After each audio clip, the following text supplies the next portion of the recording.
Here you can see that is the previous video we modeled this sketch. Now let's move on to the rendering part. I've gathered a few references with different color variation. I've also made a small color palette here.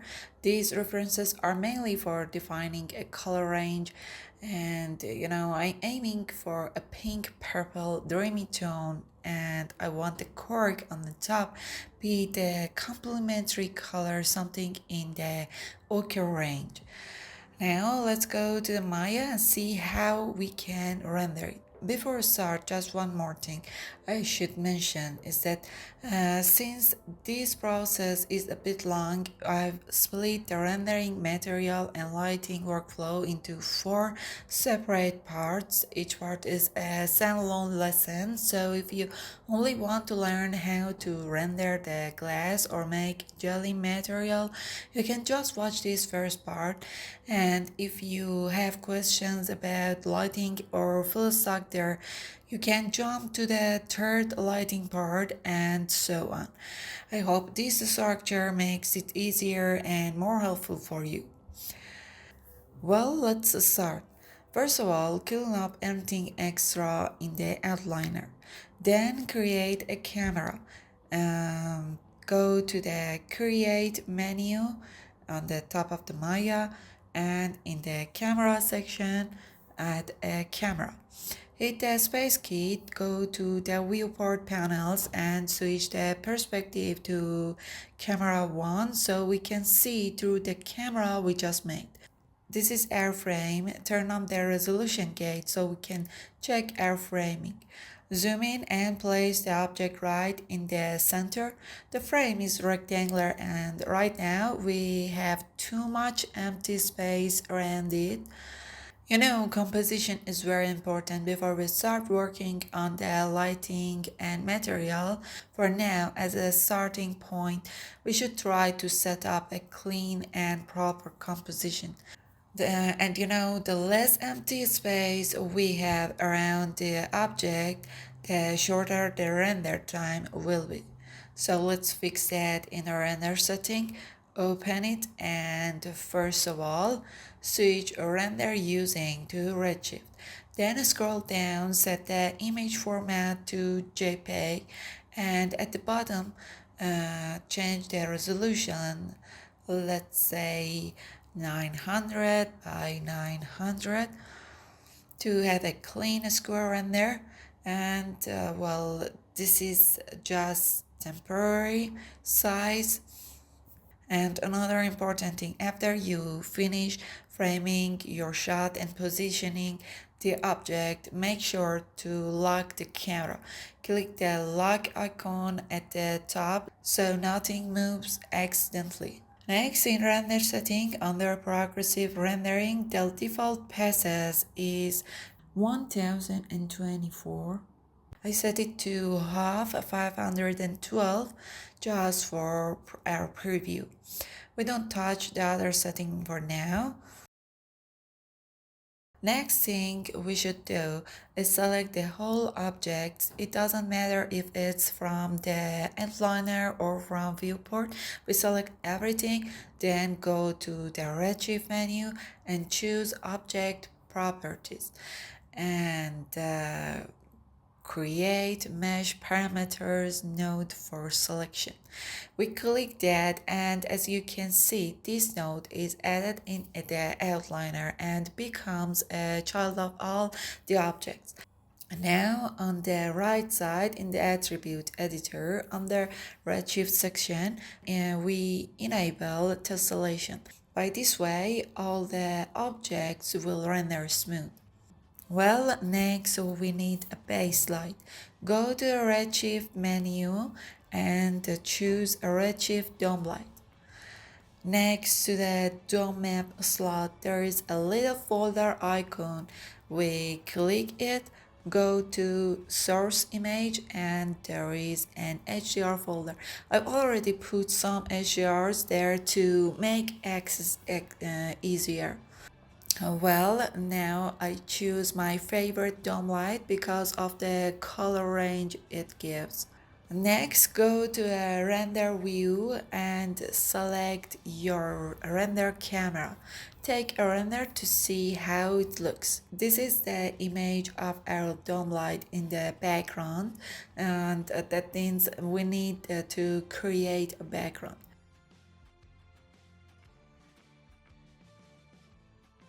Add a cube and delete the face that's in front of the camera.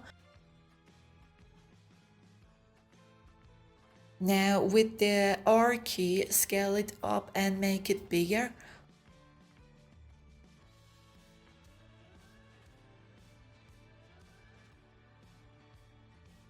Also reduce its depth a bit because we don't want it to get too dark. You know, when it's too large and has too much depth, the surrounding light is bent.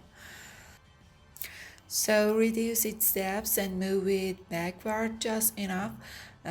So the bottle sits a little outside of it.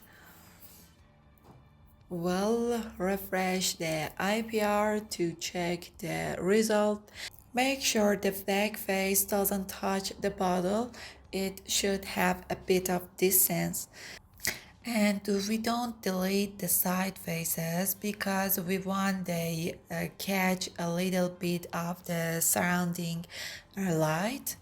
Now double click on one of the cube faces so all of them get selected. Then go to Mesh Display and click on Reverse so the faces get flipped. Now let's move on and create the bottle's material.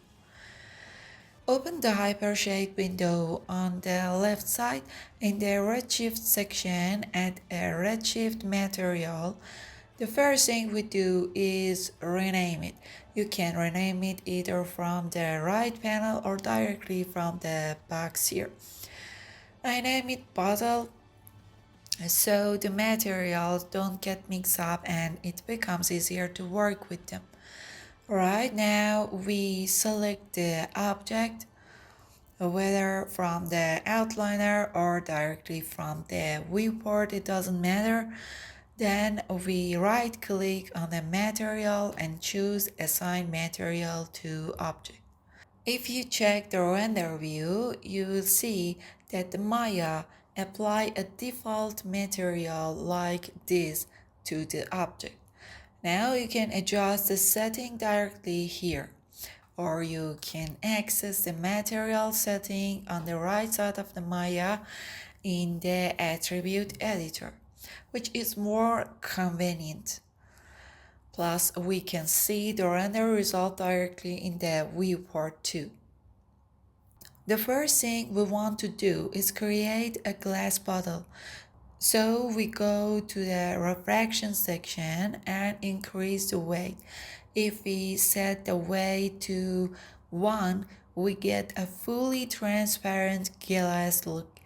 But I don't want it to be that perfectly transparent since I want a slightly stylized fantasy look, so I'm keeping it a bit below 1.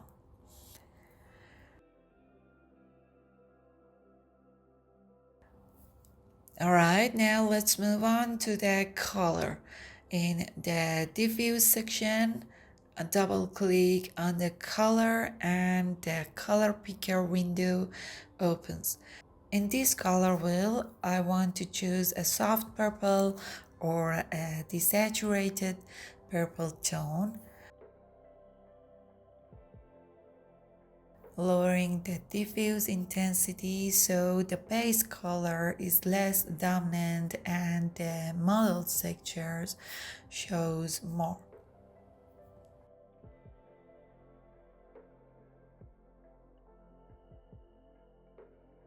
While keeping the reflection color slightly lilac, so some color tones comes through without being too pure white.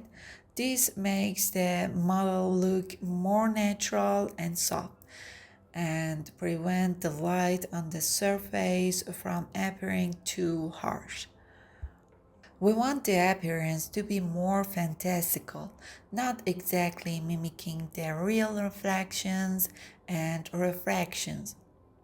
Well, BRDF, which is a short form of the bidirectional reflectance distribution function, a mathematical function that defines how light reflects off a surface from one directional to another.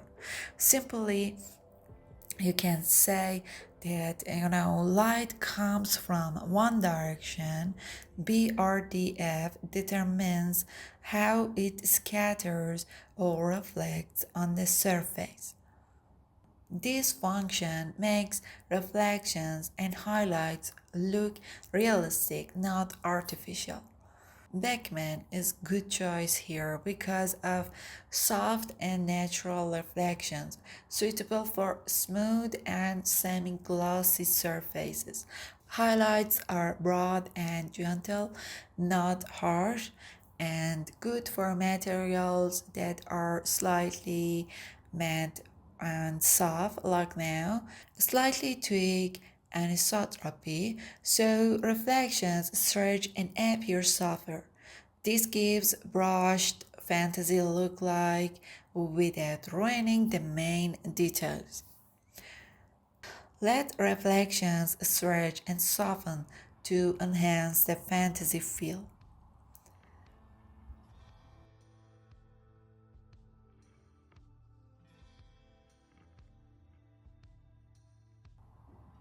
Okay, the mouth of the bottle has become too crowded with light reflections, so it's better to make it a bit matte.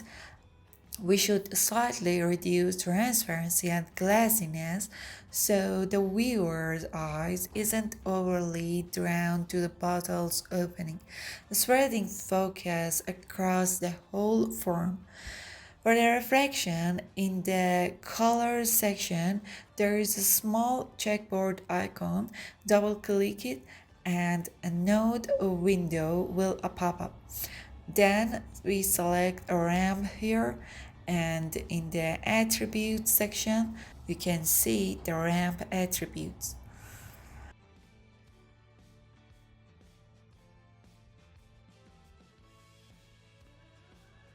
Okay, now we'll reduce the blacks in the dark area and invert them. Then let's set the white from the middle so we can see the transition better. We've created a gradient like this.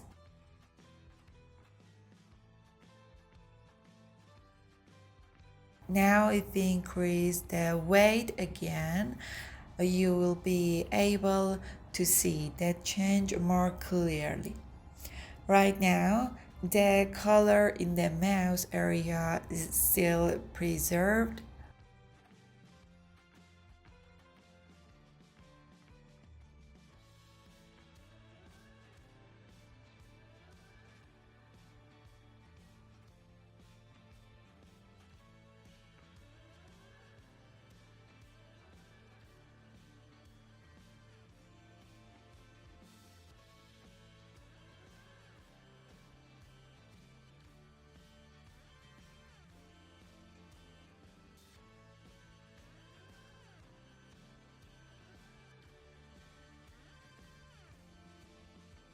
As you can see, our color is kind of separated.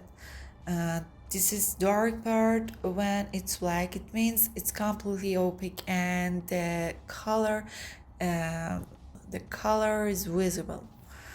The white areas means it's glass or transparent, so it's better not to make the black too strong.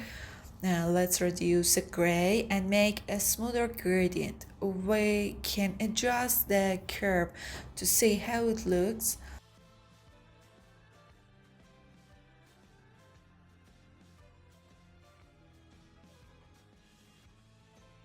Maybe just a very light gray is enough here. Also make sure the colors aren't too close together so there are no harsh lines, they blend nicely.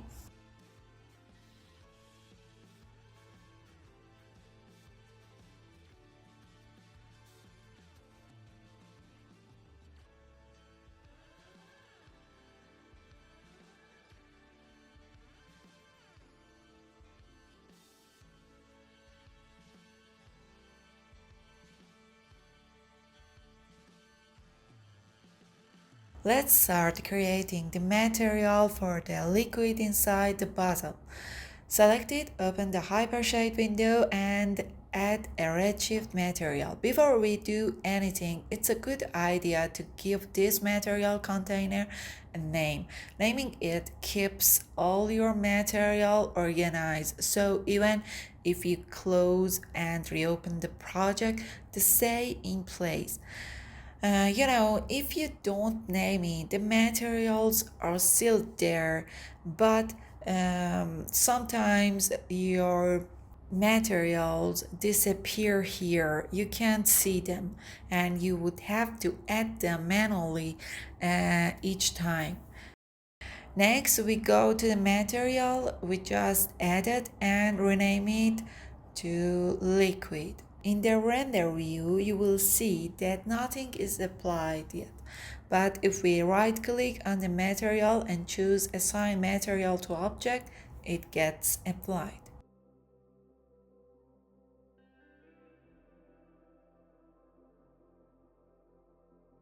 Here we didn't rename the material correctly. Let's open the Hypershade again and rename the material to liquid. Let's go to the diffuse part, set the color to a soft pink and reduce the color weight a little. Then in the reflection section, also reduce its weight.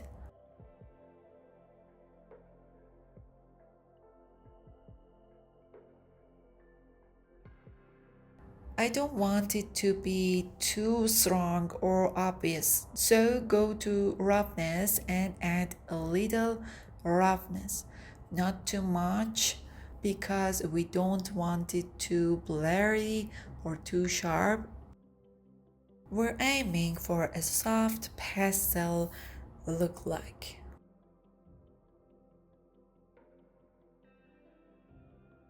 Personal type is IOR, which is good, and change IOR to 1.33 or 38.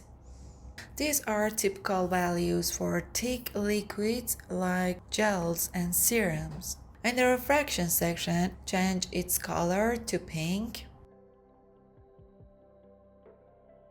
Increase the intensity and set it to 1. And roughness, as you can see, is linked to reflection, so that's good. But we don't touch the thin walled option here because we don't want a hollow volume. Dispersion refers to the effect that causes light to split into its different wavelengths, similar to how light passes through a prism. This is typically used to simulate the way light interacts with transparent and translucent materials, especially when they have a certain thickness like glass or liquid, such as gel or serum. Now we slightly increase the dispersion value. You can see how it changes the look. When we push it higher, the result becomes more stylized or fantasy look-like. I think 100 works well in this case. Increasing dispersion in the material makes it more colorful and gives it more fantasy style appearance. Alright, now let's move on to the main part, subsurface scattering. This section is the star of the show for creating a jelly look. Switch attenuation to extinction because jelly is a volumetric material, not a thin surface. When you set attenuation units to extinction, you're telling RedShift to calculate light loss based on real volume behavior, not just surface distance. For jelly or gel material, light enters the volume, it scatters and gets absorbed gradually. The look depends on how fast light dies inside the volume. Extinction is perfect for this because it combines absorption with scattering. It gives you predictable, physically based control. Set the scatter coefficient scale to 1. Scatter coefficient means how strongly light scatters inside the material. Low value means light is absorbed quickly. The material looks darker and denser. But high value means light scatters more inside the volume. The material looks softer and brighter and more jelly-like. And extinction coefficients means how fast light is lost inside the material. Low value light travels deeper, the material looks brighter, clear, and more translucent. And high value light is absorbed faster, the material looks darker and denser and thicker.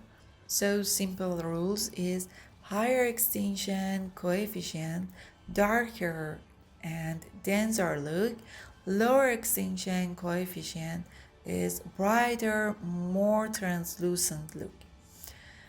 So the important tips here is that the scatter coef decides how light spreads and extinction coef decides how far light can travel.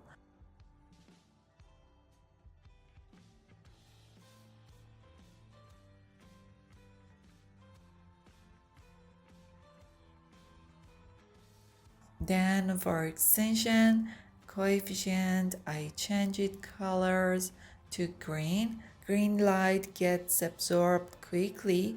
Other wavelengths like red and blue remain more.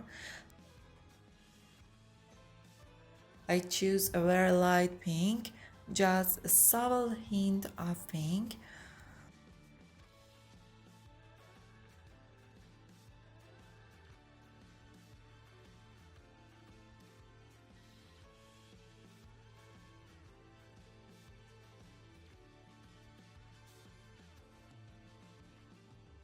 Well, this was part 1 where we built the glass and jelly materials. In part 2, we'll unwrap the cork UVs for the ramp and further refine the jelly material and build the bubble materials.